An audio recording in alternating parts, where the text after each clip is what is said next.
Alors que nous commençons l'examen de ce texte, je voudrais rappeler que la législation sur l'IVG n'a jamais été une évidence, comme vient de nous le rappeler l'intervention de l'extrême droite à l'instant.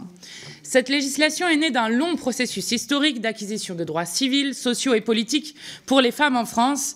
Et je veux commencer par rendre hommage à toutes les militantes, les associations sur le terrain dans les permanences qui ont porté inlassablement ce combat dans le temps long de l'histoire.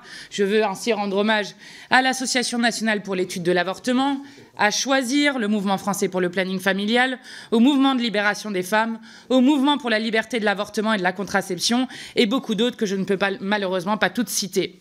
Je veux rendre hommage à toutes celles et ceux qui, hier et aujourd'hui, mènent toujours une lutte sans repos pour les droits des femmes. Cette victoire, comme celle de 1975, est la leur. C'est leur victoire d'autant qu'en 2024, 49 ans après le vote de la loi Veil, l'accès à l'IVG n'est toujours pas pleinement effectif dans notre pays. Ainsi, en 2024, en France, il est toujours difficile pour certaines femmes d'accéder à un avortement sûr, sécurisé et dans des délais convenables. En 2024, la double clause de conscience n'est toujours pas abrogée. En 2024, certaines femmes doivent faire encore des dizaines et dizaines de kilomètres pour avorter. En 15 ans, c'est 130 centres IVG qui ont été fermés selon le planning familial. Alors pourquoi? Parce que 49 ans après le vote de la loi Veil, le combat des femmes pour le droit à disposer de leur corps est plus que jamais d'actualité. Parce que 49 ans après le vote de la loi Veil, Monsieur le ministre, nous restons parfois dans un en même temps insupportable, à commencer régulièrement par ce gouvernement. Comment oublier qu'il y a 2 semaines, le 5 janvier 2024, l'ancienne ministre de la Santé Agnès Firmin-Lebaudot se rendait à l'Institut Lejeune, qui milite ouvertement contre l'avortement et le droit à mourir dans la dignité.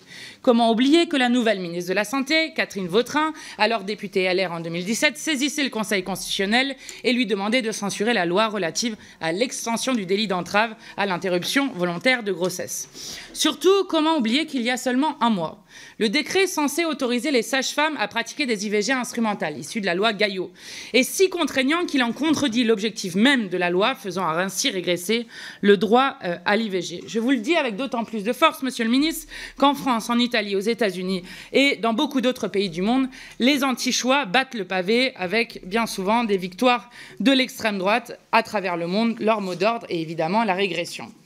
En Andorre, sera rendu demain le verdict du procès de Vanessa Mendoza Cortez, militante pour le droit à l'avortement dans un pays où l'IVG est considéré comme un crime. Elle l'est jugée pour avoir dénoncé ce fait devant l'ONU. Ainsi, il est plus qu'urgent d'acter la garantie de ce droit et par là d'envoyer un signal aux femmes qui se battent dans le monde entier.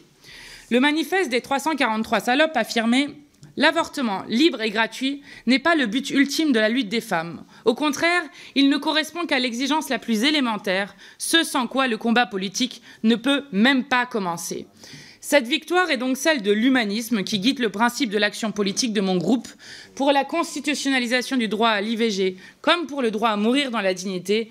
Il n'y a pas de plus grande liberté pour nous que celle d'être maître de son corps tout au long de sa vie.